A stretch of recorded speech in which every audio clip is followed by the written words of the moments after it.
더 쉽게, 더 즐겁게, 그리고 더. 안녕하세요. 블랙리스트 오늘 2부, 내 인생의 문학 2부 되겠습니다. 여기서 갑자기 말이 빨라지네요.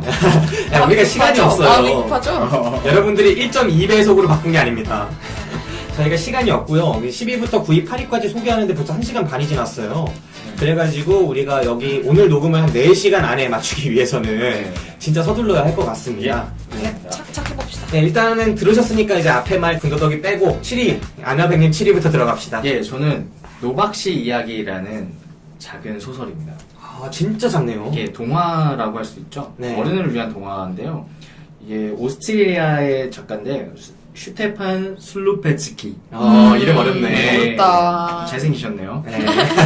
이게 무슨 얘기냐면 노박이라는 그 작은 생쥐에 대한 이야기입니다. 생쥐 얘기예요? 근데 이제 생쥐로 의인화해서 이제 그 세계가 펼쳐지는 건데 라따뚜이?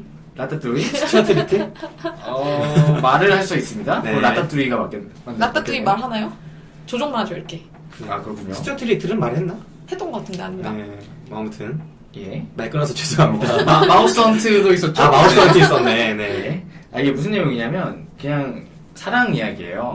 노박 씨가 사랑을 하려다가 상처를 받고 다시 페인이 됐다가 다시 일어나는. 그러니까 소설이 어떻게 시작되냐면 노박 씨는 뭐 가장 게으른 생쥐자 여기서. 그러면서 막 이렇게 유유자적하게 아침에 일어나서 뭐 책도 보고 음악도 듣고 뭐 이렇게 놀다가 배짱이 같이 사는 거죠. 그러다가 어떤 여자를 보고 첫눈에 반합니다. 암컷 생쥐요? 그쵸. 여자 생쥐. 여자라고 해서 당황했잖아. 여자라고 할게요. 이종인 줄 알고. 그래서 그녀에게 차마 말을 걸지 못하고 집에 갔다가 그녀를 계속 찾아다니죠. 그래서 결국 찾지 못합니다. 아, 그래? 그럼 나는 그녀를 찾기 위해서 유명해져야겠어. 갑자기 콘트라베이스를 켜는데 밴드를 만들고 네. 책을 쓰고 그래서 막 유명한 가수가 되고 막 유명한 작가가 되죠. 생쥐가 콘트라베이스 켠다고요? 아, 그 의인화 했다니까. 네, 알겠습니다. 네, 여기 그림도 나와요. 근데 이제 그래서 어느 날 릴리라는 여자를 만나요. 귀엽다. 네, 그녀에게 이제 사랑 고백을 하는 거죠. 계속해서. 근데 그녀가 받아줄 듯 하면서도 안 받아주다가 나중에 연애를 하는데 뭐 릴리 난 너와 영원히 함께 하고 싶어 이러면 화를 내는 거예요. 나는 나고 당신이 우리는 즐기기만 하면 돼. 막 이런 식으로 이제 이런 스탠스의 여자를 만난 거야. 현실주의자구나. 그렇지. 그래서 계속 그녀에게 인정받기 위해서 더 노력하고 막 더 유명해지고. 근데 여자는 계속 그렇게 얘기하는 거죠. 그러면서 이제 여자한테 이별을 통보를 아마 받을 거예요. 그러면서 점점 작아져요. 오. 생쥐 몸이? 네. 엄청 작아져. 이게 너무 귀엽네요. 제가 하나 읽어봐도 될까요? 음. 밤이 내리고 숙소로 돌아오면 노박 씨는 곤히 잠든 릴라를 가만히 지켜보았다. 사랑스러운 그녀의 숨결에 귀 기울이며 그는 생각했다. 난 세상에서 가장 행복한 쥐일 거야. 제발 이 행복이 깨지지 않기를. 결국 깨지죠. 네, 아무튼. 아, 너무 귀여워. 네, 작아졌는데요. 작아져서 이제 자기 방에서 작아졌는데 뭔가 물건을 집어야 돼서 그 서랍을 조금씩 열어서 이제 낑낑대면서 올라가죠. 근데 갑자기 그러면서 막 화가 나는 거야. 내가 왜 얼굴이 빨개졌네요. 그러면서 다시 커져요. 그래서 마음의 평화를 찾고 이제 다시 이제 게으른 노박씨로 돌아오죠. 네. 그러다가 이제 평화로운 일상을 보내면서 우연찮게 또 어떤 여성을 만나서 이제 또 만나고. 예, 거기서는 이제 아주 해피엔딩스러운 결말을 맞게 되죠. 아. 그래서 이게 어떤 연애를 하고 또 헤어지고 상처를 받고 또 다른 사랑을 시작하고 이런 약간 어른 동화의 느낌? 그래서 이게 제가 1위로 꼽을 책이 있는데 그 책하고 이 책을 같이 샀어요. 네. 그때 이제 이거를 처음 읽었는데 굉장히 인상 깊었었죠. 이게 중학교 때 산 거예요? 꽤 진짜 오래됐네. 네. 그때 이걸 이해했어요? 아, 이해할 수 있었어요? 그때를 이해를 할 수 있었죠. 네. 아나백은 성에 일찍 눈 떴어요. 아나백 사랑꾼 이성의 눈을 일찍 떠서 사랑해라고 해주시죠. 사랑해. 사랑해. 그런 좋은 표현을 두고 네. 김 네. 기사님 너무 아까 그 감동이란 단어 그렇게 잘 캐치했어요. 아까 그죠 전편에서. 네. 그렇습니다. 이거 굉장히 귀여운 깔끔하고 귀여운 책이에요. 선물하기 좋겠네요. 네. 노박 씨 이야기 7위로 뽑아주셨고요. 뜬구름냥님의 7위 뭡니까? 제 7위는 온 더 무브인데요. 나온 지 얼마 안 된 거 아닌가요? 네, 작년에 나왔나요? 굉장히 한번 설명을 오래 하셨던 적이 네, 있었죠. 제가 여러 번 여러분께 권해드렸습니다. 이거 우리 집에 있어. 아 진짜? 출판사한테 받았는데 아직 안 읽었거든요. 두꺼워가지고. 이 책은 진짜 좋습니다. 이건 올리버 섹스의 자서전인데요. 네. 이분이 돌아가셨어요, 몇 년 전에. 근데 돌아가시기 전까지 2015년에 돌아가셨는데 전까지 뉴욕타임스에 계속 기고를 하셨거든요. 네. 거기서 이제 이분이 했던 말 중에 이런 말이 있는데, 이분이 돌아가시기 직전까지도 기고를 했는데 이런 말 했어요. 두렵지 않다고는 못할 겁니다. 하지만 감사하는 마음이 가장 큽니다. 나는 사랑했고 또 사랑받았습니다. 이렇게 얘기를 하고 돌아가셨거든요, 얼마 뒤에. 근데 이분의 직업은 뇌신경과학자예요. 신경과 전문의예요. 네. 근데 의사인데 굉장히 자기 환자들을 가지고 많은 책을 쓰셔가지고 좋은 책이 많은 분. 아내를 모자로 착각한 남자. 뭐 이런 책으로 유명한 분이세요. 이게 소설이에요? 소설이 아니고 이게 말하자면 자기 환자들의 그 병을 보고 그거에 대해서 쓴 책인데 굉장히 따뜻하게 쓰셨고 재미가 있어서 좀 아주 희귀한, 말하자면 아내를 모자로 생각하는 네. 남자 같은. 실제로 뭐 예, 그런 실제로 자기의 사례들이 환자들을. 나오는 예. 그래서 근데 이분의 자서전인데 제가 이걸 들고 나온 이유는 이분의 삶이 너무 정말 좋더라고요. 재밌고 중간에 하나를 읽어보면 아주 앞부분인데요. 12살 때 한 통찰력 있는 교사가 생활기록부에 섹스는 멀리 갈 것이다. 너무 멀리만 가지 않는다면. 이라고 적었는데 그 염려가 그리 틀리진 않았다. 어렸을 때 화학실험을 한답시고 집안이 유독가스로 가득 차도록 너무 각오했어도 다행히 집을 홀랑 태워먹지는 않았다. 이런 식으로 이제 말년에 자기의 삶을 아주 어렸을 때부터 돌아가기 전까지 정리한 건데, 되게 감동적인 게, 우리 의사기 때문에 이제 의사 일을 하면서 겪은 많은 일들도 나오지만 또 이분의 정체성에서 되게 중요한 게 이분이 게이예요. 게이였는데 그거를 아마 되게 늦게 밝히신 걸로 알고 있거든요. 대중한테 그걸 알린 거는 꽤 뒤였을 수도 있다고 생각하는데, 여기 그분의 사랑에 대한 얘기도 나와요. 좋은 인생을 살았거든요. 학문을 탐구하고 막 환자들을 돕고 막 그 와중에 오토바이도 좋아하고 운동에도 빠지고 아주 좋은 삶을 살았지만 한편으로는 그걸 했죠. 또 약을 많이 하셨어요. 마약? 예, 그래서 말씀하시는 마약 중독자로 살면서 그걸 극복하기 위해서 아주 애를 쓰기도 했고. 마약 중독자의 동성애자가 뉴욕타임즈에 글을 기고할 수 있구나. 근데 이분은 거의 아마 약 다 해봤을걸요. 나온 약은 거의 다 해봤다고 하고 그거에 대한 얘기도 여기에 많이 나와 있어요.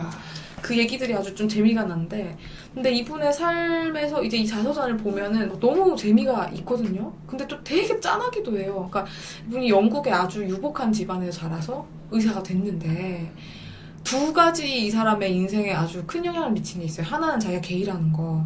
정말 좋은 가정에 자랐고 어머니 아버지를 너무나 사랑했지만 그분들은 그걸 사실 마음으로는 받아들여주지 못하셨고, 또 하나는 이분의 형이 정신병이 있었어요.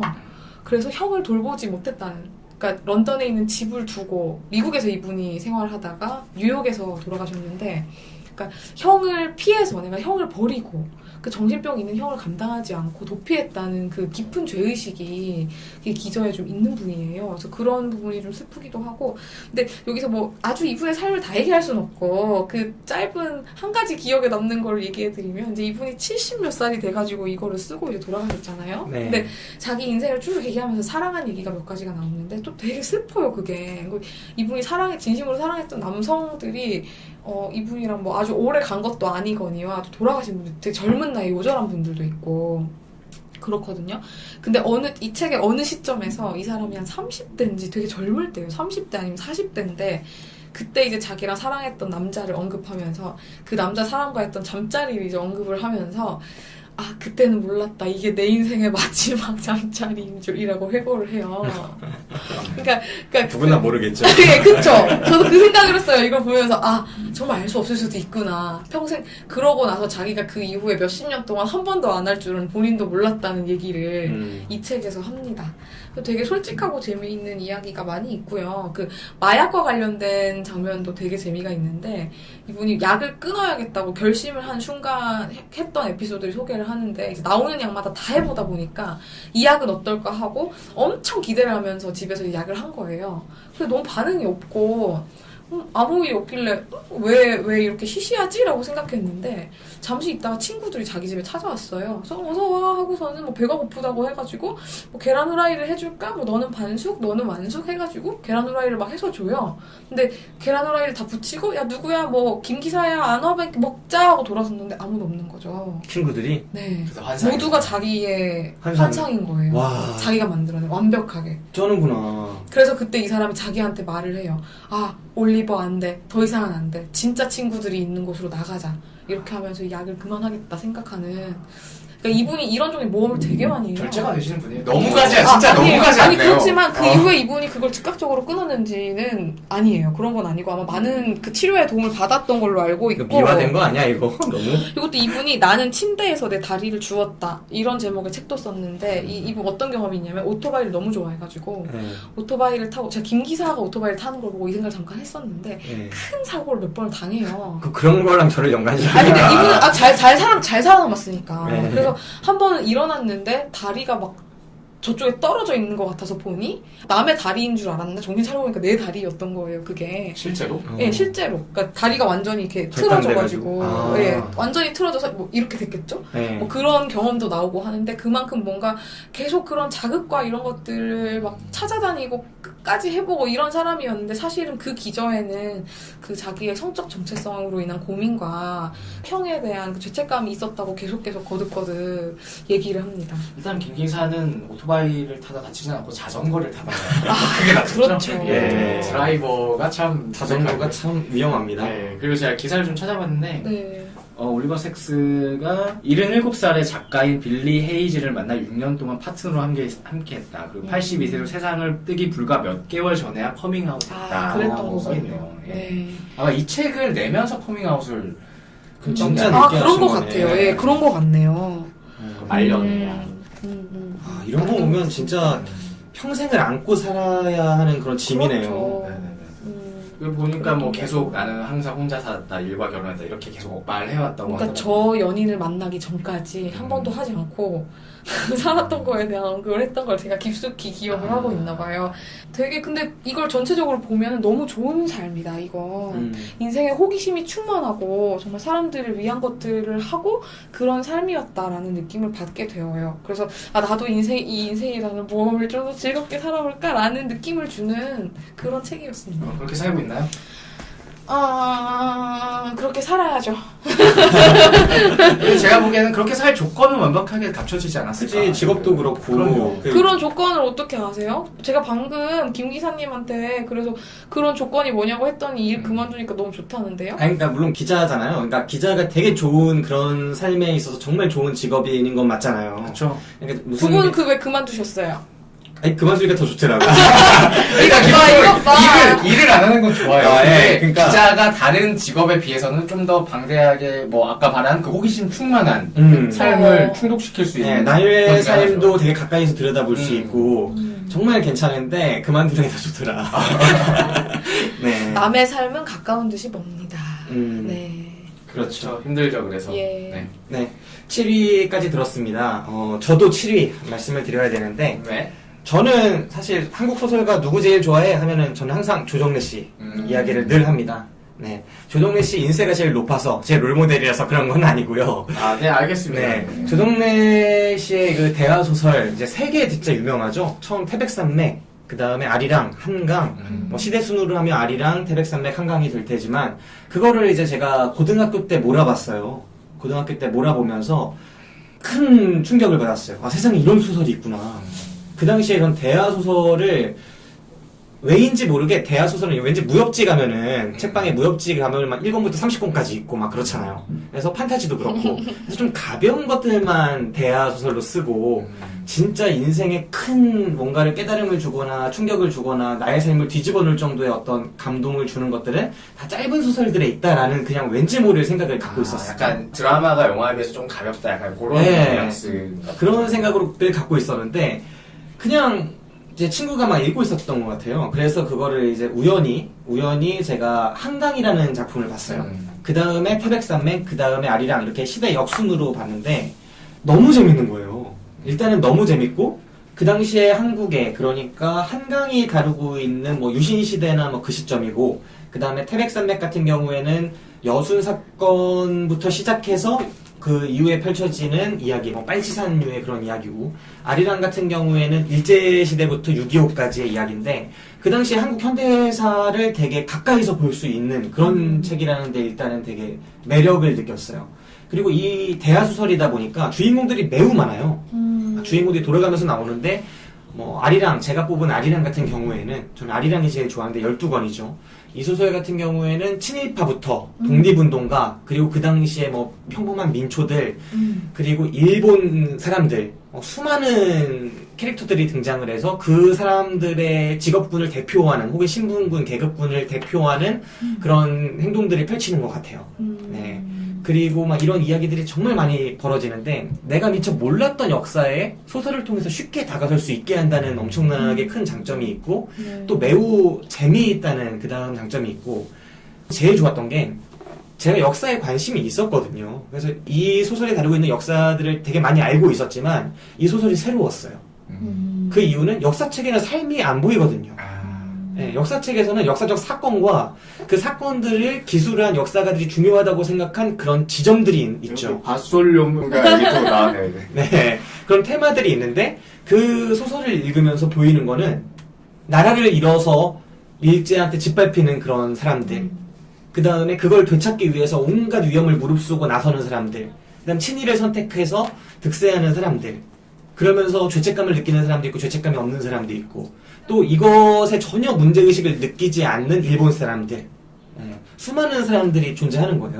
그리고 그 사람들이 시대 상황에 맞게 누구는 좀 상승하기도 하고 누구는 추락하기도 하고 그 속에서 변절하는 사람도 있고 변절하지 않는 사람도 있고 막 정말 많은 선택의 순간들이 등장해서 저는 역사가 보듬지 못한 민중의 삶을 이 책이 잘 그려내고 있고 또 역사가 심판하지 못한 무언가를 이 책이 소설이 심판하고 있고 그런 것들을 많이 감명 깊게 느꼈던 그런 책이지 않나.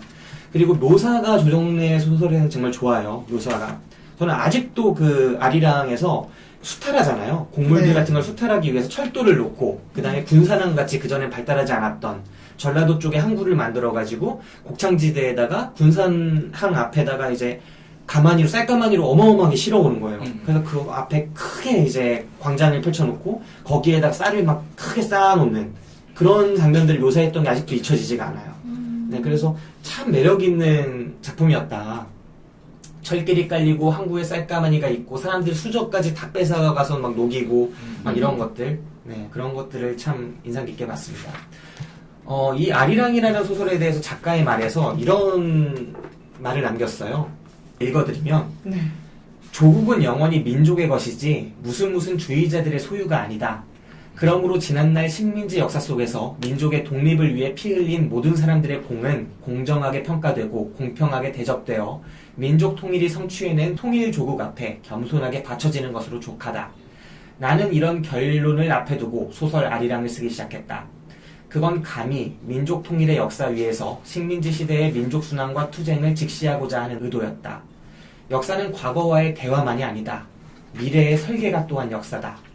우리는 자칫 식민지 시대를 전설적으로 멀리 느끼거나 피상적으로 방치하는 잘못을 저지르기 쉽다. 그러나 민족 분단의 비극이 바로 식민지 시대의 결과라는 사실을 명백히 깨닫는다면 그 시대의 역사를 왜 바르게 알아야 하는지도 알게 될 것이다. 이렇게 말씀하셨죠. 진짜 맞는 말이에요. 역사는 과거와의 대화만이 아니다. 미래의 설계가 또한 역사다. 우리가 이걸 잊으면 후대한테는 역사가 될 앞으로의 우리의 삶을 바꿔나갈 수가 없고 그 다음에 지금의 새누리당이 지금의 자유한국당이 어떤 사람들인가를 이 역사를 알아야지만 알 수 있거든요. 네, 그냥 수많은 대안 중에 하나라고 저는 생각하지 않거든요.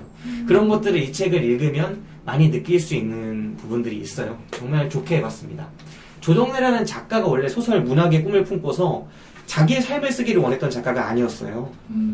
나는 내 삶, 나의 캐릭터가 반영된 소설을 쓰지 않겠다라고 생각했던 작가인데 지금에 이르러서 조정래가 어떤 사람이냐를 생각해보면 한국에서 누구보다 이제 우파 쪽에서는 비난받는 작가잖아요. 역사 왜곡한다 막 이런 얘기를 많이 듣기도 하고 하지만 누구보다 역사 안에 들어가서 문학을 통해서 역사를 이루고자 하는 실천적인 작가가 되어 있단 말이에요. 이 사람의 삶을 바꾼 게 1980년 5월의 광주입니다. 네, 그 사건 이후에 태백산맥을 쓰거든요. 그 사건 이후에 아리랑을 쓰고, 네, 이 거대한 20년에 이르는 자기 삶을 바친 20년 동안 소설만 쓴 거예요. 아리랑만 해도 2만 장이 넘는 원고지로. 그리고 뭐 태백산맥 같은 경우는 1만 8천 장 이렇게 된다고 하는데 이 정도 쓰면은 자기가 방 밖에 못 나가는 거죠. 스스로 말하잖아요. 나는 나를 유배시켰다. 글 감옥에. 이렇게 만든 건 일종의 사명감이지 않았나라고 저는 생각하고 지금도 그게 보이는 것 같아요. 그리고 제가 들었던 얘기 중에 에피소드 중에 하나는 조정래 작가가 맞을 거예요. 그러니까 자기 가족들한테 내 인세를 내 사후에 물려받으려면 내 책을 다 필사해라. 맞아, 며느리한테도 시킨다고 했어. 네, 결혼할 때 조건으로. 그게 네. 결혼 조건이었어요? 근데 2만 장을 필사하려면 시간도 얼마나 오래 걸리겠습니까? 그렇죠. 근데 그걸 요구를 했고. 네. 할만하지 않겠습니까? 뭐 그렇죠. 인세를 받으려면. 네. 조정래 씨 있으면. 네. 네. 심지어 우파라도 하겠어요. 네. 아무튼 참 저는 인상적으로 읽은 작품이었고 그 중에 아리랑이 너무나 진하게 저한테 다가왔어요. 네. 저한테 선택을 계속 강요하는 소설이었거든요. 나라면 이런 역경을 딛고 과연 독립운동을 했을까?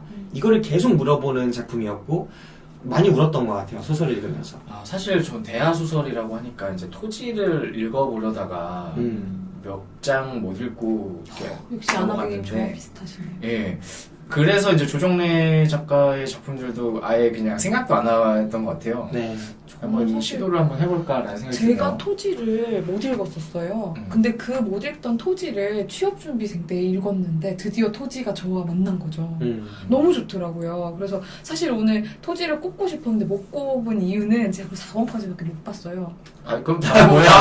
다까지 못했네. 원래는 그래서 제가 그 막막하고 정말 그 취준생은 언제 붙을지 모르잖아요. 그때 제가 생각하기를 토지를 다 읽을 때 게임이 끝난다 아마. 그러면서 이제 몇 주에 한 권씩을 이제 읽고 있었는데 너무 일찍 게임이 좀 끝나가지고 그게 좀 불찰이 아니었나. 토지를 다 읽고 일을 시작했으면은 지금처럼 힘들지 않았을까? 그런 생각도 하네요. 그게 제 결심이었거든요. 토지를 읽을 때까지는 끝나겠지만 끝나겠지만. 게임이 끝났다고 했는데 게임이 계속되고 있는 것 같은데요. 그러니까요. 네. 그러니까 그 게임은 취업의 게임은 끝났지만 이 인생의 굴레는 정말 아무튼 그때 그 저를 버티게 했던 힘이었어요. 그 토지가 정말 좋긴 하더라고요. 저도 아리랑이 한때 제 인생에 엄청 큰 영향을 미쳤던 문학이었는데 아리랑과 태백산맥이 근데 지금에 와서는 토지가 저한테 더 큰 것 같아요. 아니, 네 권 읽어놓고 자꾸 왜 그러는 겁니까? 아까 또 빨치산 얘기하니까 네. 생각나는 게 그 굉장히 유명한 짤방이 하나 있어요. 대학생들 나와가지고 퀴즈 대결하고 이런 건데 퀴즈 대결 하는데 고대생인가 서울대생 남자야. 근데 답이 빨치산인 거야. 근데 막 너무 자신있게 삐! 빨갱이! 진짜 굉장히 웃기다. 그 전설, 레전드로 남아있는 네. 짤방이 갑자기 생각이 나요. 빨치산 하니까. 재밌네요. 알겠습니다. 자, 이제 7위까지 한번 이야기를 나눠봤습니다. 6위로 갑시다. 아나백님. 네, 저는 태양계 연대기라는 소설 아닌 소설? 처음 들어보네. 이분이 정의하시기는 엔터 다큐멘테이션? 특이하네. 그러니까 이게 뭐냐면 이분이 딴지일보의 그 논설위원이에요. 네. 파토라는 닉네임을 가진데 원종우 씨인데 딴지일보에 계속 글을 쓰셨고 지금 이제 과학 관련 팟캐스트를 네. 하시고 그리고 책도 내고 강연도 하고 굉장히 활발하게 활동하시는데 이분이 쓴 게 이 태양계 연대기가 무슨 내용이냐면 어떤 과학적인 사실들을 엮어서 자기가 나름 소설을 쓴 거예요. 그게 뭐냐면 고대 태양계에서는 수금주와 목토 천혜성이라는 우리가 하는 게 있잖아요. 천의 명입니다. 예, 천혜 혜선이가 누구지? 아무튼 근데 이게 티티우스 모대의 법칙이라는 게 있대요. 뭐냐면 행성 사이사이에 그 어떤 법칙이 존재하는 거죠. 그래서 그 법칙에 따라서 행성이 일정한 간격으로 있는데 하나가 빈다는 거야. 그게 화성하고 목성 사이에 하나가 빈다는 거죠. 그래서 이 사람이 주장하는 것은 화성하고 그 행성 Z라고 얘기를 하는데 그 두 행성 사이에 싸움이 있었다. 그리고 각자 상대방 행성 근처에 전진 기지를 배치했는데 행성 Z의 전진 기지가 달이다. 근데 달이 굉장히 독특하다는 거예요. 다른 위성에 비해서 모성 대비 터무니없이 크다. 그리고 지구에서 봤을 때 태양각과 이런 것들이 정확히 일치하고 달의 공전주기랑 자전주기가 정확히 일치해서 지구에서 한쪽 면밖에 안 보인다. 그것도 너무나 이상하다. 그리고 달 표면에서 채취한 샘플에서는 인위적으로 생성되는 뭐 방사성 물질이 발견된다. 뭐 이런 과학적인 사실들을 이렇게 해가지고 이제 주장을 하는 거죠. 그리고 이제 고대 문명을 보면 홍수에 대한 그 공포, 그 역사가 지구 전 지역의 문명에서 동시에 있다는 거죠. 같은 시기에. 10,000년 전? 근데 그게 이제 둘이 싸우면서 달이 공격을 받고 달의 어떤 자전축이 뭐 흔들리면서 그 지구에 영향을 미쳐서 홍수가 났다. 그리고 화성을 계속 이렇게 보면은 굉장히 인위적이라고 생각할 만한 것들이 굉장히 많고 어떤 협곡이 있는데 그 협곡 자체도 자연적으로 생긴 것이 아니라 어디 긁힌 듯한 그래서 그런 이야기가 나온 거죠. 그래서 그렇게 싸우다가 지구는 그냥 식민지였는데 그 행성 Z에 살아남은 소수의 사람들이 거기 내려가서 어떤 그 문명을 건설하는 시초가 됐다. 막 이런 걸 주장하는 건데 굉장히 방대한 자료와 역사적 뭐 그림 가져와서 여기 봐라 그림에 이게 나오지 않느냐 뭐 그런 것들이 굉장히 흥미롭게 잘 나와서 되게 재밌게 읽을 수 있고 정말 그걸 읽다 보면 진짜 같아요. 네, 그래서 제가 너무 읽은 지 오래돼서 막 이렇게 잘 설명을 못 하겠는데 결국은 다 헛소리라는 거죠? 네. 근데 재밌어요. 근데 정말 실제로 느껴질 만큼 막 과학적 사실 막 근거를 제시하고 그걸 교묘하게 엮어서 이제 자기도 얘기를 해요. 이거 다 뻥이래 구라다. 근데 뭐 그럴 수도 있지 않을까? 뭐 약간 이런 거죠. 아, 아나백님이 영화랑 소설 취향이 완전 다르네요. 영화는 이제 현실적이지 않은 거 다 싫어한다고 그러는데 소설은 다 SF 판타지 뭐 이런 느낌이니까. 그러네요. 그러네요? 예, 되게 특이한 경우라서. 그러게요. 평소에 그런 이미지. 근데 그게 SF나 이런 것들을 내가 익숙한 것들을 기반으로 SF는 얘기를 하는 거니까 좀 받아들일 수 있을 것 같아요. 네, 너무 이렇게 좀 모순적인가요? 네, 내면의 모순 잘 들었습니다. 네. 네. 뜬구름장님. 네. 네, 하나 뽑아봅시다. 6위. 아, 저는 또 자서전이네요. 이사도라 던컨. 아, 이 비극적인 죽음 맞으셨던. 네, 혹시 김 기사님 알고 계시네요. 네. 이사도라 던컨이라는 무용가의 자서전이에요. 네. 이분이 자기 얘기를 어느 작가한테 불러줘서 아마 쓴 걸로 알고 있거든요. 제가 좋아하는 극작가한테 고백했던 차였습니다. 아, 그래요? 누구죠? 버나드 쇼. 아, 그렇군요. 네. 버나드 쇼가 하도 자랑을 해서. 기억하시는군요. 네. 네, 여자분이고요. 이분이 그러니까 현대무용의 뭐라 그럴까 거의 시초와 같은 분이에요. 그래서 그 전통 무용을 하지 않고 자기 스타일을 창조해가지고 맨발로 항상 춤을 추셨고요. 뭐라 그럴까 발레 슈즈? 발레 슈즈를 신지 않았죠. 근데 JK 김동국 선배네. 아닌가? 이은미 씨랑. 아, 이분은 정말 인상적인 거는요. 이분이 이제 가족들 미국에 태어났어요. 네. 그래서 가족들하고 그 아버지는 계시지 않았고 어머니와 이제 형제들이 있었는데 굉장히 가난한 제 얘기는 다 가난하네요. 그러고 보니까 제가 가난한 배경을 좋아하나 봐요. 이제 서서히 각자의 그런 게 나오지. 흐름이 나와요. 아니 올리버 섹스 박사는 참 가난하진 않았어요. 근데 그 덩컨 씨네 가족이 진짜 가난했는데도 너무 아름다운 것은 어머니가 선생님이셨는데 항상 집에 피아노를 두고 엄마가 피아노를 치면 누군가 노래를 부르고 하는 식으로 뭔가 예술을 항상 함께하는 집안이었던 거예요. 그래서 이제 이분이 무용가인데 이분의 삶에 대해서는 할 말이 너무나 많기 때문에 다 하진 않겠고요. 저한테 정말 인상적이었던 것만 소개를 좀 할게요. 이제 이분이 뭐 일생에 걸쳐 정말 많은 사람들과 사랑도 하고 그리고 또 개인의 인생에서는 좀 비극적이죠. 그 사랑하는 사람 사이에서 아들을 낳았는데 또 아들이 일찍 죽어요. 3살인가 정도에 죽게 되고 이분 자체도 되게 비극적인 운명을 맞이하죠. 근데 네. 고통 없는 죽음이라고 아마 종종 소개되는데 네. 이분의 죽음이 좀 기이해요. 질식은 이거 고통이 김 기사님이 좀 소개해 주시죠, 그 죽음을. 아주 정확하게 기억이 안 나는데 자동차에 스카프가 껴가지고 그렇죠. 이분이 제가 목이 졸려서 여기 잠깐 찾아봤는데 1927년 9월 14일 프랑스 니스에서 한 여인이 최근에 사귄 젊은 남자와 드라이버를 하기 위해서 네, 차에 저렇게 오른다. 쓰다니. 그녀는 2년 전 자살로 생을 마감한 지독히도 아픈 사랑을 했던 연하의 남편이 탐닉하던 붉은색 긴 스카프를 목에 두르고 있었다. 차에서는 뭐 재즈곡이 흘러나와 있었고 그녀는 밖에 서 있던 친구들에게 나는 멋진 곳에 다녀올 거야 안녕 이라고 말했다. 차가 출발했을 때 그녀의 목 뒤로 흘러내린 긴 붉은색 스카프가 자동차 바퀴에 끼었고 가녀린 그녀의 목은 순식간에 꺾여버렸다. 라고 나오네요. 이 책에 나와 있는 그 장면은요, 이런 거예요. 와, 차에 타요. 그리고 차에 오른 이사도라는 친구 메리한테 키스를 한 후 빨간 스카프를 한 번 더 목 주위로 두르며 항상 하던 대로 소리쳤다. 안녕 친구들, 나는 영광을 향해 간다. 이사도라가 자리에 앉았고 그녀의 긴 스카프 자락이 땅에 떨어져 왼쪽 바퀴살에 걸리고 말았다. 메리가 급히 소리쳤다. 이사도라, 스카프를 끌어올려! 하지만 차는 출발해버렸고 차바퀴가 돌아가면서 이사도라의 목이 부러지고 말았다. 정확히 1927년 9월 14일 오후 9시 30분 이사도라는 아무런 고통 없이 그 자리에서 즉사했다. 그녀의 죽음이 너무도 극적이고 인상적이어서 그녀가 마지막으로 극적인 죽음의 무대를 연출했다고 믿는 사람도 있었다. 근데 이렇게 믿을 만큼 이 삶 자체도 정말 좀 극적이긴 했습니다.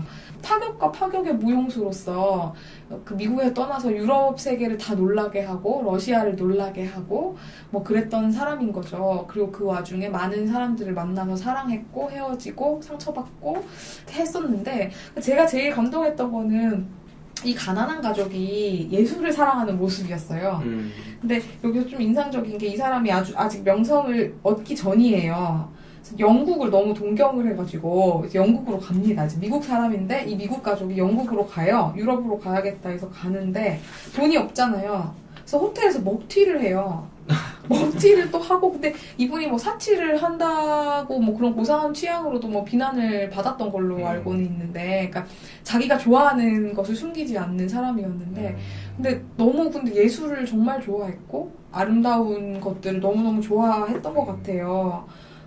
그래서 이런 장면도 있어요. 이제 유럽으로 건너와가지고 아주 가난하던 시절인데 하루는 이런 일이 있었다. 나는 4시간 동안 춤을 췄다. 자선 공연이었는데 공연이 끝난 직후 내게 자비를 가지신 어떤 귀부인께서 손수 차를 따라주고 딸기를 주시는 것이었다. 그러나 며칠 동안 씹히는 음식이라고는 구경도 못해본 내 뱃속으로 크림이 가득 발린 딸기가 들어가자 나는 비참한 심정을 억누를 수가 없었다. 그 순간 또 다른 귀부인이 돈이 잔뜩 든 커다란 가방을 들어 보이면서 말하는 것이었다. 이 돈더미 좀 봐요. 맹인 소녀의 집을 위해 당신이 벌어준 거예요. 어머니나 나는 이 사람들에게 그들이 우리에게 얼마나 큰 죄악을 저지르고 있는지 차마 말을 할 수가 없었다. 그러니까 가난하다는 사실을 숨기고 사교계에 이제 들어가서 자선공연에서 춤을 춘 거예요. 네.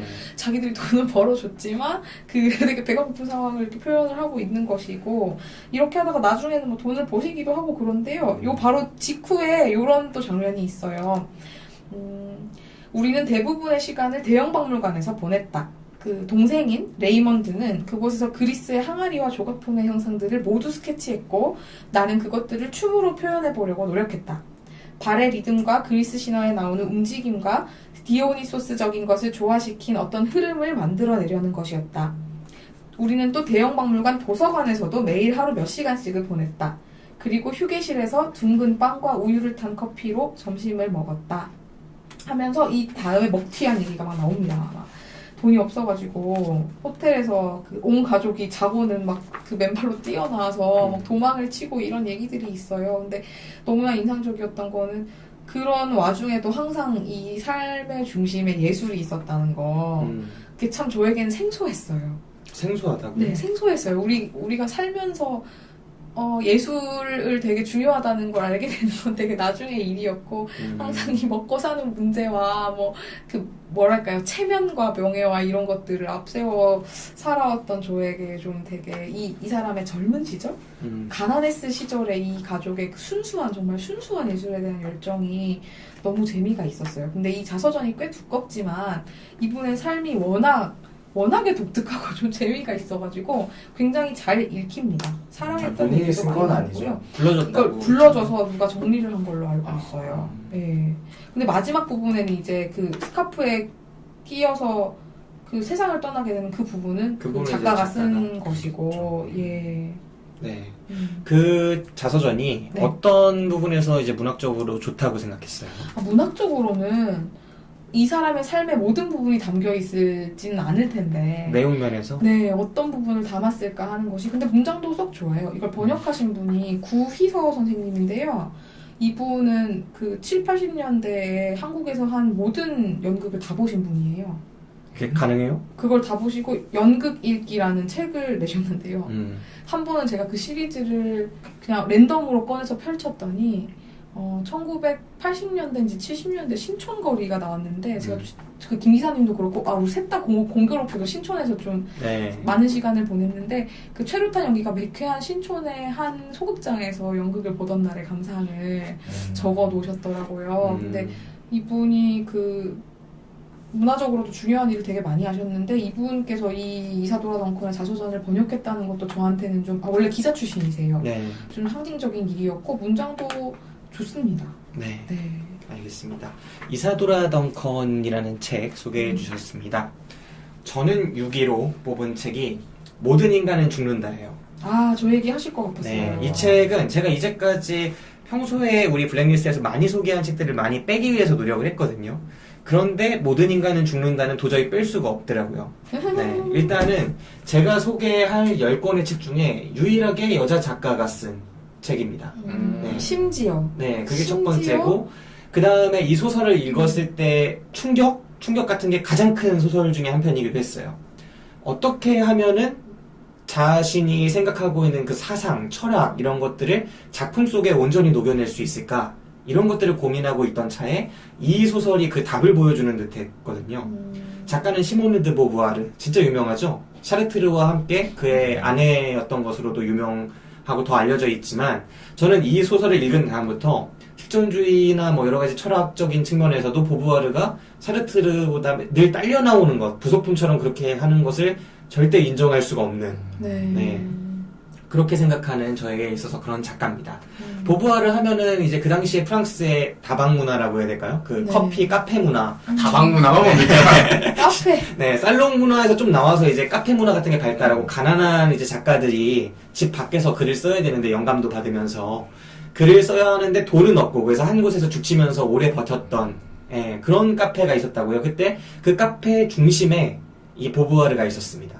그래서 다 보부아르 보러 유명한 사람들 많이 오고, 네, 사르트를 포함해서. 그러면서 그 카페가 이제 번성했는데, 그런 걸로도 유명하기도 한 작가죠. 실제로 어느 정도 매력도 있었고, 여성적인 매력도 있어서, 주변에 좋아하는 사람도 많았고, 여러 가지 이야기가 있는 그 작가의 책입니다.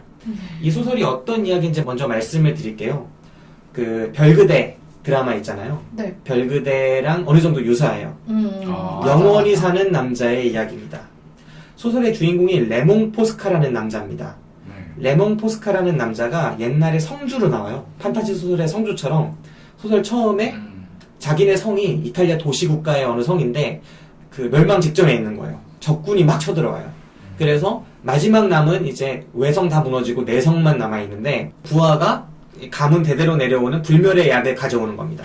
그러면서 성주님 드십시오 하는 겁니다. 드디어 우리 성이 망하게 됐으니 대대로 내려오는 이 불멸의 약을 먹고 당신문은 영원히 살아라. 우린 다 죽더라도 이렇게 하는 거예요. 근데 이 불멸의 약을 이제까지 먹어본 사람이 없을 거 아닙니까? 가보로 내려오는. 그래서 이게 진짜 불멸인지 아닌지 알지도 못하는 채로 이 레몽 포스카라는 사람이 그걸 삼킵니다. 그리고 불멸을 살게 되죠.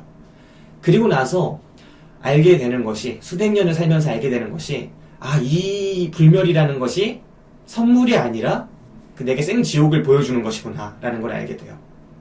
일단 이 소설은 액자식으로 보긴 좀 그렇고 일종의 액자식이죠. 현대의 어떤 여자가 이름이 정확하게 기억이 안 나는데 어떤 여자가 이 레몽 포스카와 대화를 나누면서 현대 시점에서 펼쳐져요.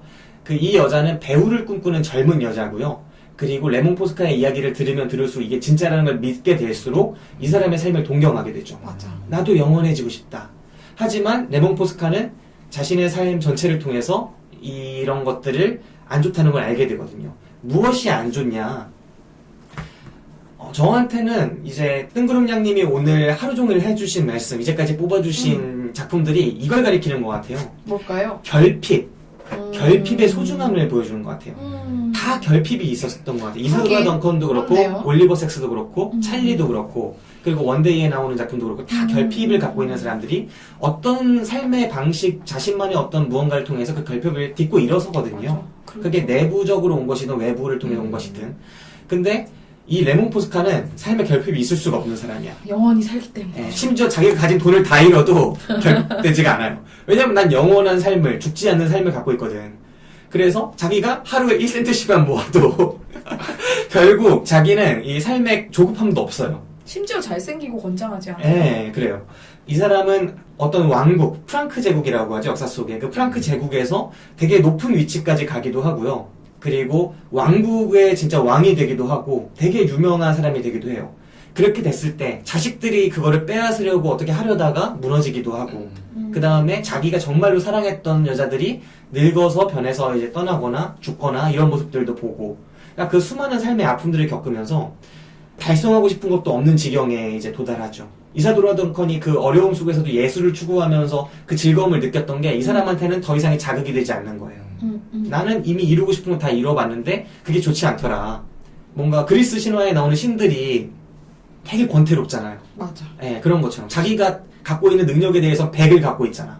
근데 그 밑에 있는 올림푸스 산 밑에 사는 인간들은 항상 결핍을 갖고 있고 불완전하기 때문에 자기의 불완전 속에서 뭔가 어떤 자기 불완전을 넘어서는 무언가를 이뤄내는 거에 인생을 걸거든요. 정말 위대한 모험을 하고 오디세우스 같은 애들은 헤라클레스 같은 애들은 정말 자기의 능력을 넘어서는 무언가 위험을 겪고 근데 제우스는 자기의 능력을 넘어서는 무언가를 해볼 일이 없거든요. 그래서 기껏 하는 게 헤라가 그나마 자기를 괴롭히니까 그 바람을 괴롭히는 거죠. 네, 그런 식의 것밖에 하지 못하는데 심지어 이 레몬 포스카는 제우스보다도 완전한 거죠. 사람들은 다 불완전한데 자기의 삶은 완전하니까 자기의 수명은 영원하니까 예, 자기는 왕이 돼봤고 권력의 극한까지 갔는데도 뭔가 더 가질 게 없으니까 그래서 그런 것들을 저한테 느끼게 했던 것 같아요. 아, 인생의 목적이 뭐냐 완전함은 무엇이냐 그리고 불완전함이 오히려 완전함보다 더 우월할 수 있다는 거. 제우스가 그 전에는 헤라클레스를 질투했다는 걸 저는 이해하지 못했었는데 그리고 제우스가 인간을 질투했다는 걸 알지 못했는데 그 그리스 신화의 한 측면을 이 책을 보고 나서 많이 이해하게 됐던 것 같아요. 예. 그래서 저는 이 이야기 모든 인간은 죽는다라는 작품을 정말 멋지게 봤고 이 700년의 역사를 아우르면서 700년의 역사가 되게 매력있게 지나가요. 중세 이탈리아의 권력 투쟁, 그리고 신대륙 발견, 신성 로마 제국 수립 시도, 코르테스의 중남미 정복, 종교전쟁, 프랑스 혁명, 뭐 이런 굵직한 사건들이 막 지나가거든요. 그러면서 진보가 무엇인가, 민주주의가 뭔가, 군국주의, 정복과 전쟁, 뭐 이런 것들에 항상 생각할 수 있게끔 그 역사적 순간들을 그 중심에 서서 이걸 막 프레스트 검프처럼 막 지나가는 거죠. 그 속에서 보부아르가 생각하는 역사관, 세계관, 그다음 가치관, 철학적인 문제들이 되게 깊이 있게 지나가고 문장들도 되게 유려하게 지나가요. 근데 이게 그 옛날에 학원사판으로 보셔야지 그 문장이 유려하게 지나가지 최근에 이제 3인문학 쪽에서 3인 쪽에서 나온 거 보시면 좀 너무 어렵다 이렇게 느끼실 수 있습니다. 아무래도 너무 깊이 있는 소설이다 보니까 소설적인 재미가 좀 줄거든요. 그래서 옛날 버전으로 보시면은 좀 문장이 쉽고 아주 재미있게 나와 있기 때문에 옛날 버전을 이제 보내드립니다. 이런 설정들의 어떤 컨텐츠가 굉장히 많아 왔었군요. 그러니까 불멸을 사는 캐릭터를 주인공으로 내세워서 네. 그런 어떤 허무함과 뭔가 결핍이 없을 때의 그런 무력감? 네. 진시황부터 그 불멸을 꿈꿨지만 누구도 불멸을 갖지 못했는데 모두가 불멸을 좋을 거라고 생각했지만 이 불멸이라는 걸 진짜 깊이 놓고 고찰해본 사람은 많지 않을 것이고 그거를 고찰해본 결과 이렇더라 라고 해석하기 시작한 거죠. 근데 저는 이 해석이 이 소설이 보여주는 것이 상당히 설득력이 있다고 생각해요. 예수가 십자가 지고 이제 골고다 언덕을 오를 때 뭐 저주를 받은 사람에 대한 이야기가 나오는데 그것들에 대한 여러 가지 또 해석들이 있거든요. 신학적으로 막 나오는. 근데 그것이 저주로 왜 불멸을 주느냐에 대해서 막 논란이 있는 작품들이 많았는데 그것도 저는 이거랑 같은 연장선에서 볼 수 있겠다라고 생각을 해봅니다. 영원히 사는 저주. 네. 그리고 이 소설에서 좀 인상적이었던 이제 문장들을 한번 말씀해드리면 우리가 낙원이라고 부르는 것은 오늘날 우리가 마음에 품은 모든 꿈이 실현되는 때를 말합니다. 그로부터 또 다른 사람들이 새로운 요구를 또 원하게 되리라는 것을 우리들은 잘 알고 있죠. 네. 그러니까 보통 사람들이 낙원, 파라다이스, 뭐 천국 이렇게 생각만 해놓잖아요. 그런데 그것이 결국은 모든 꿈이 우리가 실현됐던 그 시대로 만약 가정해 보면 그 이후에 인간은 또 무언가를 욕망하게 된다. 인간은 불완전한 존재고 그 완전함을 이루면 무언가를 또 욕망하게 될 텐데 만약에 완전한 존재라면 지금이 낙원이라면 그럼 그 낙원은 낙원 자체가 아닐 것이다. 완전한 존재이기 때문에 뭔가 욕망할 것도 없을 것이고 예. 하지만 불완전하기 때문에 무언가를 욕망할 게 생기니까 그렇기 때문에 그의 삶이 다시 완전해질 수 있다. 계속 동력이 발생되잖아요. 그러니까 그런 것들을 되게 깊이 있게 생각해 준 그런 문장들이 많았던 것 같아요. 네. 참 매력적인 소설이었다고 생각을 합니다. 네, 6위까지 한번 얘기를 해봤습니다. 이제 5위로 갑시다. 아나백님. 네, 5위는 저는 화차를 가져왔어요. 화차 영화 아닌가요? 아, 소설이죠. 아, 원작이 원작 소설이. 일본 소설이 원작이에요. 음. 그리고 굉장히 두껍고 내용도 많고, 그리고 약간 설정이 다른 게, 영화에서는 이선균이 이제 사건을 풀어가는 역할로 나오잖아요. 네. 근데 거기서는 혼마 슌스케라는 강력계 형사가 나와요. 그런데 아내가 이제 죽었는데, 죽은 아내의 사촌의 아들인 그 쿠리자카 카즈야라는 친구가 있는데, 그 사람이 이제 지금 주인공인 혼마 슈스케는 총을 맞아서 이제 회복하느라고 휴직 중인데, 그 친구가 와서 얘기하는 거죠. 아, 지금 제 약혼자가 사라졌습니다. 좀 찾아주시면 안 되겠습니까? 네. 그렇게 이야기가 이제 처음에 시작이 되는 거죠. 뒤에 얘기는 이제 거의 대동소이한데, 그래서 저는 영화보다 책을 먼저 봤어요. 영화를 한참 뒤에 봤어요. 책이 너무 재밌는 거예요. 네. 뭐 다음 페이지가 계속 궁금할 정도로, 그리고 제가 책을 읽으면서 막 새벽까지 책을 읽은 적이 없는데 네. 이 책을 막 새벽까지 읽고 이랬어요. 그리고 그 영화에서는 아마 이 장면이 그게 안 나올 거예요. 그러니까 여기서는 이제 신조 코쿄라는 애가 이제 가짜의 실명? 가짜 여자의 실명인데, 한번 요런 에피소드가 나와요. 빚 때문에 힘든 상황이었지만 어떻게 하다가 부자 남자를 만나서, 이렇게 뭐 엄청 부자는 아닌데 가정을 꾸렸는데, 네. 행복한 가정을 꾸렸는데 약부자들이 찾아와서, 채권자들이 찾아와서 시달리니까 어쩔 수 없이 이혼을 하게 된 거죠. 근데 영화에는 아마 이런 장면은 안 나왔을 텐데, 그래서 그런 장면들도 많이 나오고, 이제 보면은 이게 들어보니까 그 일본의 사회파 추리소설이라고 하더라고요.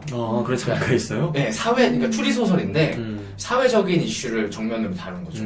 사실 이것도 어떻게 보면 그 어떤, 여기 설명을 좀 읽어보면 1990년대 초 버블 경제가 꺼진 직후에 일본의 그 잃어버린 10년을 배경으로 신용카드와 대출 등으로 인해 급격히 팽창했던 일본 금융계의 어두운 현실을 그려내고 있다. 이게 92년에 나온 거래요. 네. 소설이. 네. 그래서 우리나라도 사실 뭐 그런 것들이 있었고, 외환위기 이후에 네. DJ 들어오면서 뭐 카드 막 그죠. 하고. 우리 2000년, 2001년 배경으로 한 소설 많이 나오면 비슷할 것 같아요. 그래서 저는 네, 화차를 꼽았습니다. 일단 굉장히 두꺼워요. 몇 페이지나 돼요? 이 정도 되면 한 600 되나요? 600, 700 진짜 되겠네요. 두꺼워요. 네, 근데 진짜 금방 읽었던 것 같아요. 네, 영화보다 훨씬 저는 더 좋았다? 네, 좋았습니다. 네, 변영주 감독이 슬퍼하겠네요. 네, 5위였나요? 네. 네, 5위로 화차 뽑아주셨고, 뜬구름냥님. 저도 이어서 비슷한 종류의 소설로 할게요. 뜬구름냥님도 추리소설 같은 거 읽으세요? 그럼요. 근데 이 소설은 저는 정말 좋아해요. 요시다 슈이치의 악인인데요. 일본 역시 작품인데, 이 작품도 영화화 된 적이 있는데 사실 저는 영화를 못 봤어요. 네. 그 츠마부키 사토시가 주인공으로 해서 아마 나왔을 테고, 최근에는 이 작가가 쓴 분노라는 책이 또 영화로 개봉되어서 나왔는데, 저는 악인을 개인적으로 더 좋아해요. 근데 이 제목이 악인이잖아요. 네. 근데 이분의 소설을 읽어보면은 정말 선을 해요. 인간을 보는 시선이 굉장히 차갑거든요. 그러니까 각자가 무슨 생각을 하고 있는지를 너무 끝까지 보여줘요. 그 우리의 온갖 속물 같은 생각 있죠.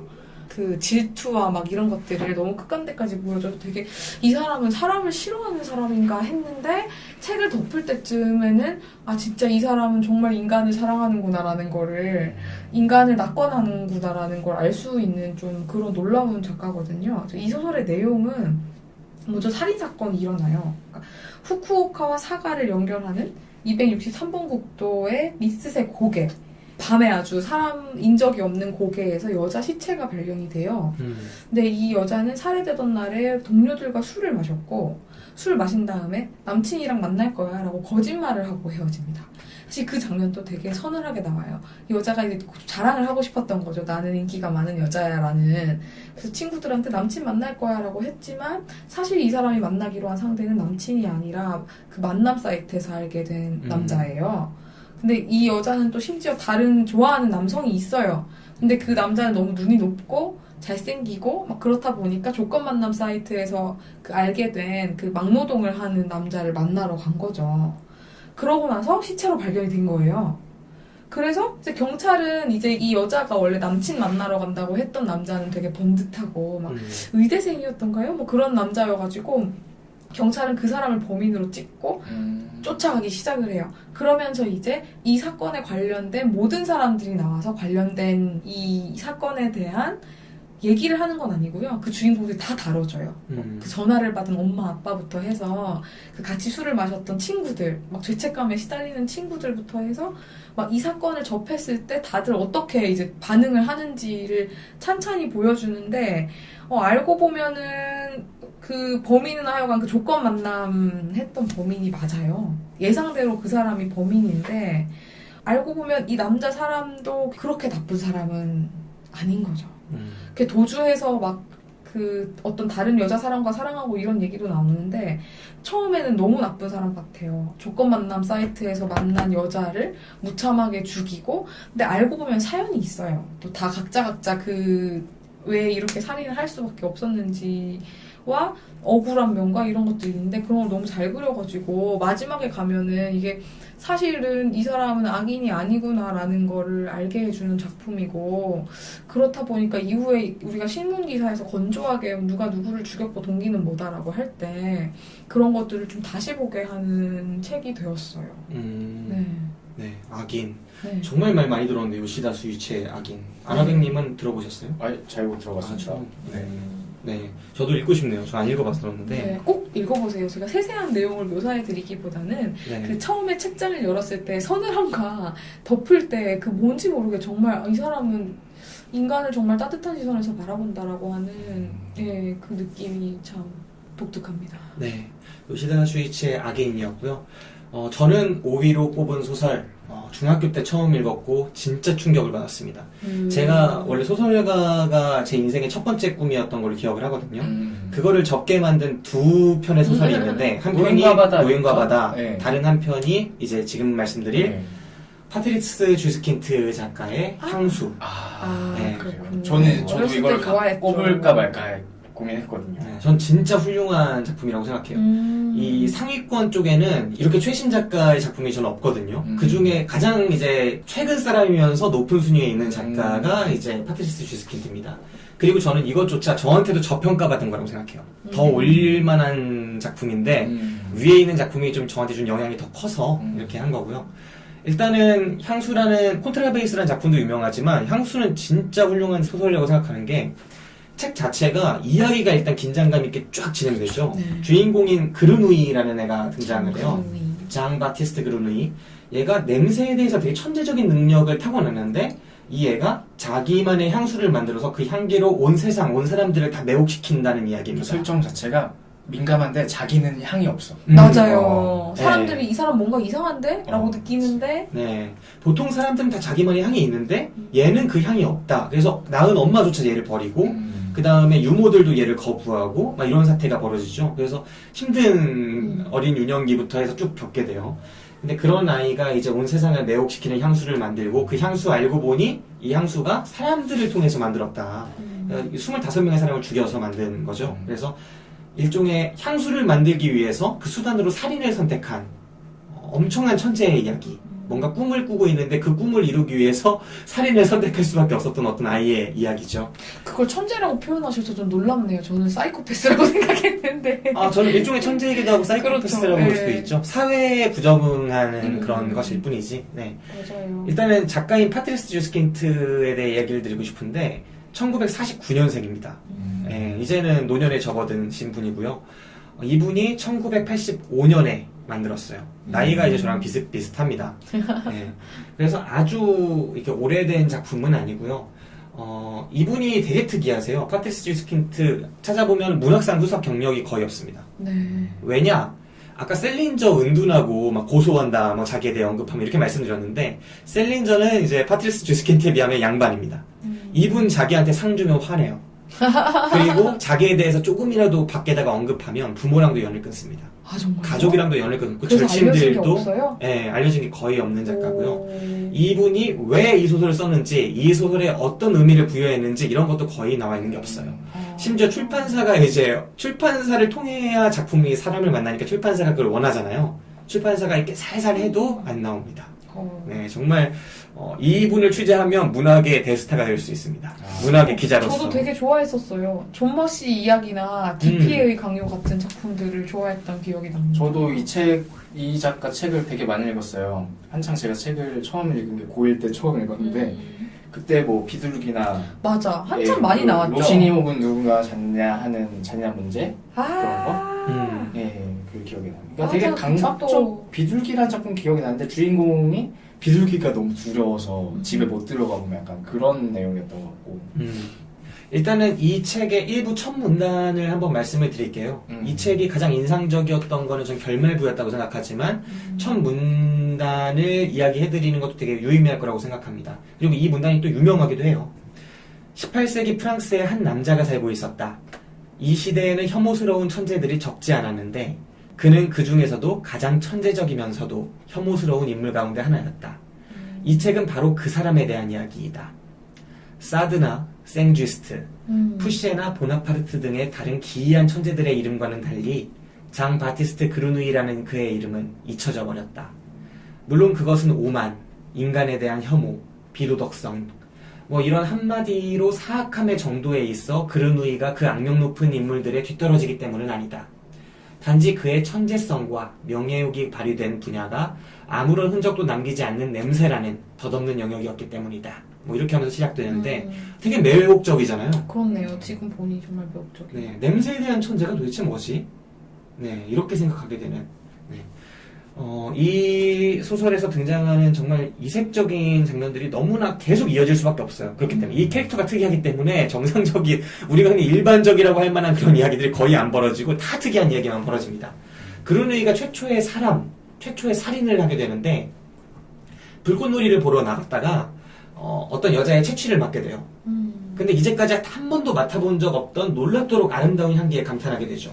자기가 원래 냄새에 민감하다고 생각했지만 이런 향기를 맡아본 적이 없는 거예요.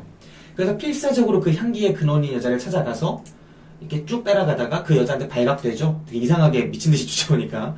그래서 그 여자의 목을 졸라서 죽여버리고 그 시신에서 향기를 최대한 들이마십니다. 마실 수 있을 때까지. 왜냐면 죽었잖아. 그러니까 다시는 못 맡으니까 마실 수 있는 데까지 마시고 도주하죠. 그리고 그날 밤에 그루누이는 태어나서 최초로 행복이라는 감정을 느끼게 돼요. 네. 그래서 그 이후에 자신의 삶의 목적을 깨닫게 되는 거죠. 역사상 가장 위대한 향수 제조인이 되겠다. 그래서 25명의 살인을 하고 또 향수를 만들고 그래서 꿈에 내는 향기를 만들고 그 향기를 통해 모두를 진짜 행복하게 만드는 자기를 굉장히 매력적인 사람으로 만들죠. 네, 그걸 뿌려서. 네, 그래서 엄청난 결말을 맞이하게 되는데 그 엄청난 결말이 그 결말인가요? 네, 저는 이런 소설이 있을 수 있다는 거, 이런 이야기, 이런 결말을 낼 수 있다는 걸 상상을 못했어요 그때까지. 왜냐하면 제가 노인과 바다에서 받았던 충격은 한 문장이 지닌 무게를 알게 했다면 이 향수라는 책에서 지녔던 건 내 안에 금기가 얼마나 많은가. 네, 그거를 알게 했어요. 사실 결말이라고 얘기하니까 두 장면이 생각이 나요. 사실 이제 그 처형받기 전에 죽기 직전에 향수를 뿌려서 네. 어떤 대단한 장면을 연출하죠. 네. 그 장면과 그루누이가 죽는 장면. 둘 다 사실 충격적인 장면. 그죠. 네. 설명해 그 주시죠. 장면. 설명을 제가 드리기보다는 여러분들이 꼭 읽어보시면서 그 충격을 맛보셨으면 좋겠고. 그 영화도 굉장히 저는 재밌게 봤어요. 저 영화를 안 봐가지고. 영화도 저희가 소설을 먼저 읽고 영화를 보면 실망하는 경우가 많잖아요. 네. 생각보다 되게 아름답게 잘 찍은 영화였어요. 그리고 그 마지막에 그 처형당하기 직전의 장면은 정말 나올까? 라는 생각을 하면서 봤는데 나오더라고요. 그래요? 네. 진짜 기대되네. 네. 아무튼 이 그루누이의 이야기가 강렬하고 그리고 이 책 자체가 이야기만 재밌을 뿐만 아니라 수많은 작가들에 대한 패러디, 오마주 이런 것들이 되게 많이 들어있어요. 그리고 문장 자체도 되게 힘있고 네, 그게 번역을 통해서 더 강화가 됐는지 부족해졌는지 알지 못하지만 어쨌든 이렇게 번역이 될 수 있다는 건 원작 자체가 워낙 힘이 있다는 여기서 제 미천한 독일어 실력이 또 드러납니다. 네. 아무튼 그렇고 그 다음에 철학적인 생각들, 인간에 대한 뭐 그런 것들도 많이 느껴지는 것 같아요. 네. 그런 것들이 제 인생에서 문학적으로 가장 열정이 있던 시절에 저를 압도했던 소설이니만큼 또 그 시절에 저 자신감이 어마어마했거든요. 네, 그 시절에 진짜 완전히 한두 방 맞고 넉다운 됐던 그런 소설이니만큼 이 소설을 상위권에 한번 뽑아봤습니다. 네, 5위까지 이야기를 해봤습니다. 4위로 갑시다. 아나베이님. 4위는 제가 한번 팟캐스트에서 언급한 적이 있는데 노인의 전쟁이라는 작품입니다. 네. 존 스칼지라는 이것도 SF예요. 네. 한번 김 기사한테 말한 적이 있었죠. 진짜 모순덩어리네 이 사람. SF는 정말 있을 법하지 않습니까? 네. 정말로 실제로 그렇게 될 것 같고. 왜냐면 제가 정확하게 기억이 안 나는데 예전에 어떤 작가가 썼던 미래를 상상했던 게 거의 95% 정도가 나중에 맞대요? 생겼다. 오. 그런 것도 많이 봤기 때문에 또 우리가 꿈꿀 수 있는 뭔가 새로운 세상에 대해서 뭐 떠올려 볼 수 있는 거죠. 네, 열심히 자기 변호하시고요. 네, 그렇죠. 네, 이게 무슨 내용이냐면 네. 첫 문장이 이렇게 시작합니다. 75세 생일에 나는 2가지 일을 했다. 아내의 무덤에 들렀고 군에 입대했다. 아내의 무덤에 들렀고. 그러니까 이게 미래를 배경으로 하는데 85살이 되면은 노인들에게 노인이 지원을 할 수 있어요. 입대 원서를 받아놓고 네. 근데 그러면 미리 그 DNA 가지고 어떤 건강한 인간 이상의 능력을 가진 네. 그 신체를 미리 만들어 놓는 거죠. 그죠. 아바타 같이. 그래서 그 소설에 그런 과정이 나와요. 의식을 이식하는 장면이 나와요. 그래서 내가 그 건강한 신체에 들어가는 거야. 그래서 이제 군대에 가서 그리고 이제 굉장히 다양한 종족들이 나오죠. 네. 거기서 전투를 벌이는 거죠. 서로 식민지를 뺏고 하는. 거기서 되게 재밌는 설정 자체가 되게 재밌었고, 또 그런 장면이 나와요. 아내의 젊은 얼굴을 발견한 거예요. 언제 발견하냐면, 이게 그 전투에 참가하기 전에 그런 시간을 줘요. 한 보름인가? 너네끼리 놀아라. 네. 그럼 거기서 막, 그동안 이 부실한 신체를 가지고 정신은 또렷하지만 그치. 아무것도 못했었는데 늙어서 못했던 거. 다 하는 거죠 거기서. 네. 뭐 섹스도 하고 막 운동도 계속하고 막 술도 많이 마시고 뭐 그 신체도 강화돼서 더 능력이 센 거야. 근데 거기서 과거의 아내 얼굴이 보이는 거야. 네. 근데 그 아내는 나를 기억하지 못하는 거지. 뭔가 그런 약간 미스테리함도 들어가 있고. 그래서 이게 3부작이에요. 올드맨스 워라고 해서 이제 노인의 전쟁, 그 다음에 유령 여단, 그리고 마지막 행성, 더 라스트 콜론이라고 3부작이어서 저는 근데 첫 번째밖에 못 읽었는데 첫 번째랑 두 번째는 군에 입대한 어떤 그 동료들의 우정과 전투를 위주로 얘기가 진행되고 마지막은 뭐 우주전쟁, 좀 거대한 스케일의 우주전쟁을 이야기한대요. 근데 여기 설명 같은 걸 보면은 뭐 정치, 외교적인 요소들이 되게 많이 들어가 있다고 하고 또 뭐 어떤 전략적인 부분들, 약간 은하해방 전설 같은 느낌도 많이 든다고 합니다. 그래서 저는 그 소설 안 읽어봐서 잘 모르겠는데 아무튼 이것도 굉장히 재밌게 읽었고 빨리 읽었고 설정 자체가 재밌으니까 그래서 가져왔습니다. SF 소설을 제가 많이 읽었네요. 네, 진짜 SF 많이 읽었네. 네. 그러게요. 이건 진짜 네. 너무 놀라운 일이네요. 마치 김 기사에게서 향수 얘기를 처음 들었듯이 네, 이거 마찬가지 그 반대의 그런 느낌이 들겠네요. 네. 네. 아나벤님의 4위는 노인의 전쟁. 노인의 전쟁. 네, 노인의 전쟁이었습니다. 뜬구름냥님 4등 뭐 뽑아보셨나요? 저는 박민규의 카스테라를 가져왔는데. 박민규 작가가 4등까지 올라갔네. 네, 근데 이 작가 최근에 논란이 많았죠. 표절 논란이 네. 있었고. 근데 그래도 저는 한때 이분의 팬이었다고까지 할 만큼 되게 좋았던 작품이 많았다고 생각을 해요. 네. 네, 너무 좀 새롭잖아요. 새로운 얘기가 많았다고 저는 생각을 했었고 네. 그게 되게 재밌다고 생각했었는데 제가 지금 이 작품의 이름이 생각이 안 나는데 혹시 아시나요? 그 아버지와 아들이 외계로 나가서 자동차를 타는 얘기가 있습니다. 그리고 아버지와 아들이 네, 네. 외계로 나가서 자동차를 왜 타는. 나가냐? 네, 그런 얘기 처음 들어봐요. 저는. 경제가 어려워져가지고 네. 그 할 게 없어진 거예요. 실직을 한 거죠. 그래가지고 어쩌다가 이 알바를 알게 됐는데 그게 어떤 내용이냐면 외계에 나가서 거대한 자동차를 타고 그러니까 거대한 그 여성의 성기에 그 외계에 있는 그것을 즐겁게 해주면 돈을 벌 수가 있는 거예요. 외계 여성의 설기가 있는데 그 성기를 즐겁게 좀 돈을 번다고. 네, 뭐 외계 생명체였는지 뭐였는지 네. 그걸 이 부자가 함께 하는 내용이고 아버지와 아들이. 근데 거기에 그 경제가 안 좋아진 한국의 상황이 절절하게 담겨 있고 그걸 돌파하기 위해서 그걸 하는 게 되게 우스꽝스럽게 느껴지는데 근데 거기서 제일 기억에 남는 문장은 이거였어요. 그 아버지가 아들한테 계속 물어봐요. 아들, 우리 아직 중산층이지? 아직 중산층인 거 맞지? 이렇게 계속 물어보거든요. 한국 네. 사회의 진짜 중산층에 대한 그 집념. 네. 근데 제가 좀 이 작품의 제목이 기억이 나진 않는데, 아무튼 그 박민규 씨의 카스테라 되게 재밌게 봤었고, 이 이후에 그 카스테라에서 나온 얘기는 전혀 아닌데, 이후에 이분이 이상문학상 받고 나서, 네. 이 상 받고 나면은 뭐 하나 써야 되잖아요. 네. 수상 소감 같은 거. 거기에 자기가 문학을 대하는 자세를 쓴 적이 있는데, 항상 자기는 휠체어 위에서 글을 쓴다고 그랬었어요. 그 마치 무슨 누구죠? 그 무라카미 하루키는 마라톤을 하잖아요. 네. 그 새로운 상상을 하기 위해서 한다고 얘기했었는데, 이분은 좀 약한 사람과 소수자들의 마음을 이해하기 위해서 그렇게 한다라고 했던 글을 본 적이 있는데, 그 글이 상당히 감동적이었고, 이후로 오랫동안 이 작가를 존경했었는데, 그 산미 슈퍼스타즈를 표절했다는 그걸 거의 인정하셨죠. 네. 영향을 받았다는 걸. 그때 조금 실망하긴 했지만, 그래도 이 작가에 대해서는 여전히 좀 기대를 가지고 항상 있는 편입니다. 도둑질도 열망이 있어야 하는 거니까. 도둑질 아주 그냥, 네. 네. 4등 이제 박민규 작가의 제목이 뭐였죠? 카스테라. 카스테라. 유명한 소설이었습니다.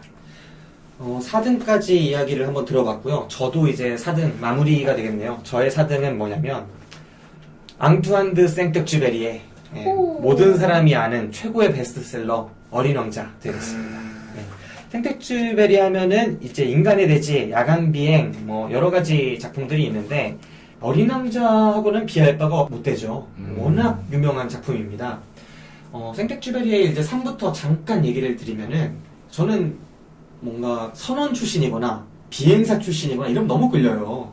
생텍쥐베리가 비행사 출신 아닙니까? 왜 끌리는 거죠? 이유를 생각해봤어요? 왠지 모르겠는데 그냥 저는 뭔가 바다나 하늘 이쪽에 있는 사람들이 되게 다른 글을 쓸 것 같은 환상이 있어요. 하긴 우리가 쉽게 경험하지 못하는 네. 거잖아요. 삶 자체가 안정되지 않은 곳에 나를 내몰아놓고 그곳에서 뭔가 다른 세상을 경험한 사람들 같은, 그러니까 일종의 우주 비행사 같은 느낌? 김 기사가 천원을 선택한 이유가 네. 찰스 다윈이었죠. 아, 그렇죠. 네. 그래서 저는 이 생텍쥐베리가 이제 전투조종사도 했었고, 또 군인이 되려고 했지만 처음에는 낙방을 했어요. 군인이 되지 못했죠. 낙방을 해가지고 예술대학에서 건축학을 공부했는데, 건축학 공부하다 보면은 이제 안화백님도 화백이시지만, 손으로 이제 그림을 많이 그리게 되지 않습니까? 네. 네, 그래서 사파를 자기가 다 그려서 유명해졌잖아요. 작품만큼이나 유명한 그 어린 왕자 사파들, 뭐 보아뱀 그림 뭐 이런 거 딱히 저도 그릴 수 있을 것 같지만 아무튼 네, 뭐 이런 사파를 직접 그렸다고 해요. 그리고 이때 후에 이제 비행기 수리를 하고 그리고 그 수리에서 나와서 조종까지 하게 됐습니다. 나중에서야. 하지만 약혼녀가 반대해서 전역을 했고 이제 자동차 회사에 들어갔다가 또 그 손맛을 잊지 못한 거죠. 비행기 조종의 손맛을. 네. 그래서 다시 민간항공사에 입사해서 조종사로 이제 우편 비행을 직접 하게 됩니다.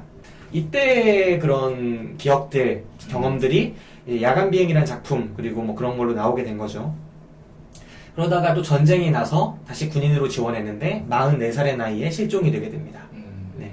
생텍쥐베리가 이런 삶을 살았는데 이 어린 왕자라는 작품은 나중에서야 나온 책이에요. 한참 지나서 이제 초창기 작품들 다 쓰고 나서 자신의 다른 경험들이 많이 녹아있는 그런 작품이 됩니다.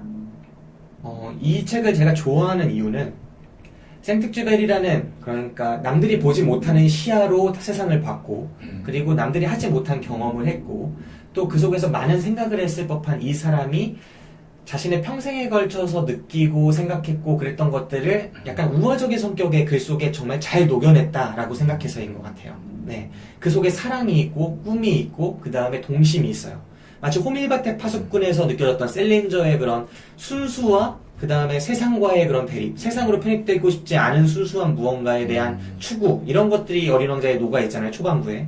그 다음에 장미에 대한 애정과 사랑, 어떤 멜로보다 절절한, 그 아내가 얼마나 좋아했겠습니까? 그 장미에 대한 그런 구절들을 읽고서. 네. 그런 사랑에 대한 열망, 네, 그런 것도 담겨있고, 무엇보다 그냥 이 소설이 워낙 유명하다 보니까 인상적으로 느꼈던 대목들을 그냥 읽어드리면서 간단히 코멘트하는 걸로 소개를 가름하겠습니다. 거기서 뭐하고 있어요?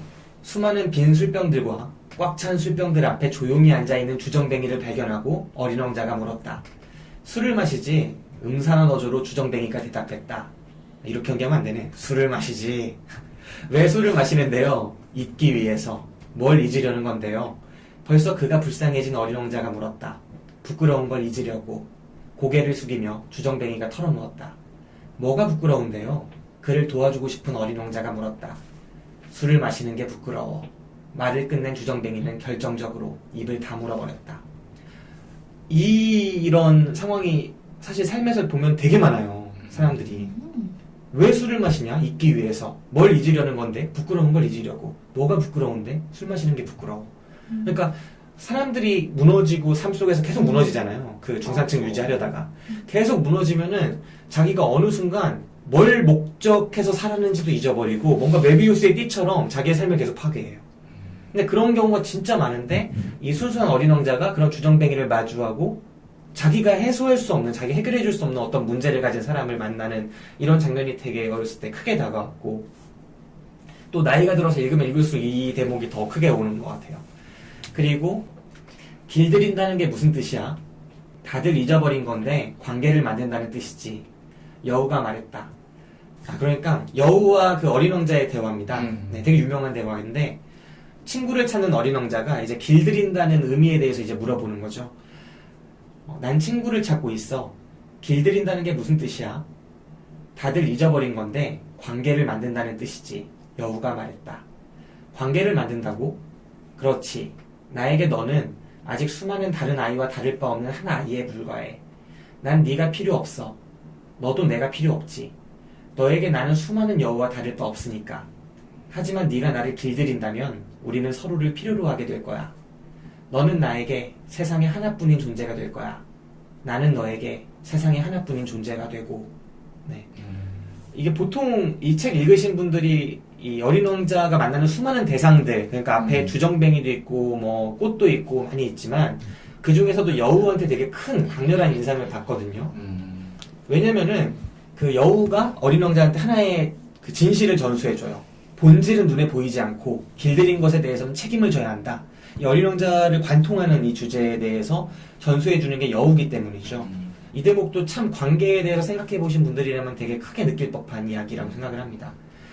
그리고 여기서 좀 더 나아가면 이 대목 유명하죠. 별들이 아름다운 건 보이지 않는 꽃 한 송이 때문이야. 나는 물론이지라고 대답하고는 달빛을 받고 있는 사막의 주름을 말없이 바라보았다. 사막은 아름다워. 그가 덧붙였다. 정말이었다. 나는 항상 사막을 사랑했다. 모래 언덕 위에 앉아보라. 아무것도 보이지 않는다. 아무것도 들리지 않는다. 하지만 침묵 속에서 뭔가가 빛나는 것이다. 사막이 아름다운 건 어딘가 우물을 숨기고 있기 때문이야. 어린 왕자가 말했다. 네, 이런 것들도 되게 크게 왔고, 그리고 장미꽃에 대해서 이런 대사가 한번 나오거든요. 꽃은 나한테 향기와 고운 빛깔을 주고 있었어. 도망가서는 절대 안 되는 거였어. 그녀의 딱한 속임수 아래 감춰진 다정한 마음을 헤아렸어야 했는데 꽃들은 정말 모순투성이거든. 하지만 그녀를 사랑하기엔 난 너무 어렸어. 뭐 이런 대사가 나와요. 이게 마지막에 장미꽃에 대해서 생각하면서 어린 왕자가 이야기하는 거거든요. 저는 어린 왕자가 로맨스 소설의 결정판이라고 생각을 합니다. 그러니까 이게 관통하는 게 어린 왕자가 원래 어린 왕자의 그 고향에는 꽃이 한 송이 장미꽃이 있었고 그 장미꽃을 보호하는데 꽃이 너무 변덕스럽고 짜증나게 하니까 떠나온 거였단 말이죠. 네. 그런데 꽃을 떠나와서는 여우를 만나고 누구를 만나고 저 어떤 사막에서 누구를 또 만나고 사람을 만나고 많은 대화를 하면서 내가 진짜 꿈꾸고 있었던 게 꽃이라는 걸 깨달아요. 그리고 그 꽃이 있기 때문에 저 하늘에 저 별이 있기 때문에 그 꽃을 갖고 있는 벼슬이 있기 때문에 나한테 저 하늘을 바라보는 게 밤하늘을 바라보는 게 되게 특별한 게 되는 거죠. 네. 그리고 그 꽃이 생택쥐베리가 자신의 아내를 바라보는 어떤 마음인 것 같다는 생각을 해요. 꽃은 나한테 향기와 고운 빛깔을 주고 있었는데 도망가서는 절대 안 되는 거였는데 그 마음을 헤아렸어야 했는데 하지만 꽃은 정말 모순투성이었고 그걸 사랑하기에 난 너무 어렸고 그래서 떠나왔는데 되게 그리운 거죠, 애타게. 네. 생택쥐베리의 삶을 보면은 그 삶이 좀 그렇거든요. 조종사가 돼서 떠나오고 맞아. 집을 떠나오고 밖으로 나가고 죽음마저. 예. 그 약혼녀가 하지 말 전역하라고 그래갖고 군대를 전역해서 조종 못하게 됐지만 자기는 너무 조종이 좋고 집에서 달달 볶으니까 떠나왔는데 떠나오고 보니까 또 너무 사랑하는 거야, 여자를. 네, 이런 뭔가 하지만 떠나오지 않을 수 없었겠죠. 남자는 다 그런 거 아닌가? 그렇습니까? 네, 그런 생각을 하게 남자적 됩니다. 발언입니다. 네. 네, 저는 그래서 이 어린 왕자를 볼 때마다 되게 뭔가 절절한 느낌도 있고 네. 되게 깨달음도 많아서 좋아합니다. 네, 여기까지 저의 4위를 뽑아봤습니다. 자, 우리 잠깐! 끝나기 전에 네. 아까 제 박민규의 카스테라를 좋아한다고 말씀드렸는데 제가 좋았다고 한 작품은 거기 수록된 작품이 아닌 걸로 판명이 되어 정정합니다. 그 작품은 2010년에 이상문학상을 받은 딜도가 우리 가정을 지켜줬어요라는 작품이고요. 네. 근데 여기 설명을 보니까 2010년에 이상문학상 수상작인 아침의 문과 본인 스스로 선정한 자선작으로 실린 거군요. 네. 아침의 문은 그 편의점, 맞아요. 그 작품과 함께 소개됐던 작품이군요. 아무튼 카스테라에 들어있진 않았던 것으로. 네, 알겠습니다.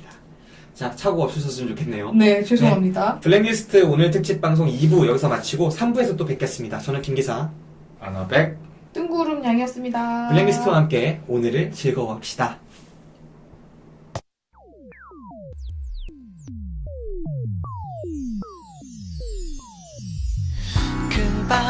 그 밤 사랑하는 사람들 품으로 그 밤 지나간 추억의 따스함 위로 그 밤 어머니의 주름 그 사이로 그 밤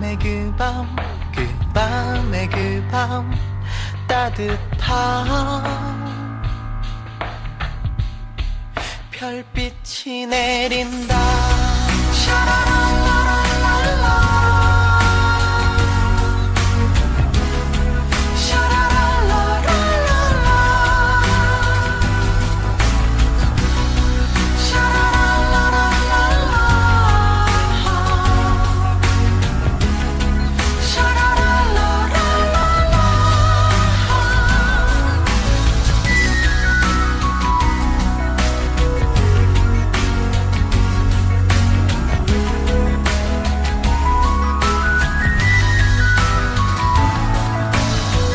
반짝이는 추억이 떠올라 초라한 내 모습이 멀어져 도시의 하늘은 내 맘처럼 어둡다 아픔도 참 많았고 눈물도 참 많아서 까만 밤 하늘에 별빛이 내